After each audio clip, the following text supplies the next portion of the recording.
অন্যান্য বিভাগের কর্মকর্তাদের সব এবং প্রিন্ট এবং ইলেকট্রনিক মিডিয়া যারা রয়েছেন স্যারের অনুমতিক্রমে আমি একজনকে কথা বলতে আমি স্যার এখানে একজন আমি আজকে ধান উৎপাদন করছি।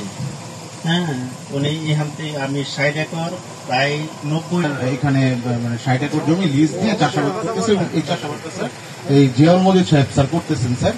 তো উনি সাধারণত এই চাষাবাদটা স্যার হয় না স্যার। আমরা স্যার কৃষকদের উদ্ভূত আরেকজন জেলাতে কৃষক স্বপন মিয়াকে তার এখানে কার্তিক মাসের দিকটা সেচ দেয়, সেচ দিয়ে কীটনাশক দিয়ে একেবারে মাছের প্রজনন ধ্বংস করে দেয়। সেইটা স্যার আরেকটা হলো স্যার আমরা কার্তিক মাসে ওই যে গড় নিয়ে আসতে হয় তখন এই যে মানুষের প্রতিনিধি স্যার কিন্তু সব জায়গায় যান, খোঁজেন, প্রায় দিন রাতে কিন্তু আমাকে দীর্ঘদিন যে করছেন আপনাদের যে একটা কষ্টের জায়গা আছে, এখন একটা পরিবর্তিত সময় আপনার মন খুলে দেশের এই বিশাল জনগোষ্ঠী যে খাদ্যে আমাদের প্রচুর টাকা কিন্তু ওই খাদ্যশস্য আমদানিতে এবং আমার কৃষক যেন ন্যায্য মূল্য পায়, কৃষক যাতে ভালো থাকে।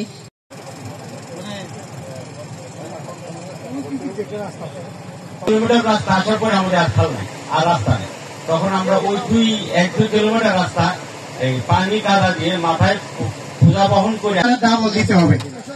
এই সমস্যা থেকে আমরা কেউ মুক্তি পাই নাই, আমরা শত শত বছর ধরে আঘাতপ্রাপ্ত। এই যে সমস্যাটা এটা কারো মাথায় আসে না, সাধারণ কৃষকের মাথায় আসে না। বললে আছেন তাদের সাথে জেলা প্রশাসক, পুলিশ সুপার বসে এই জিনিসটা আলোচনা করে সারের সমস্যা এগুলি কিন্তু আসলে সারা দেশের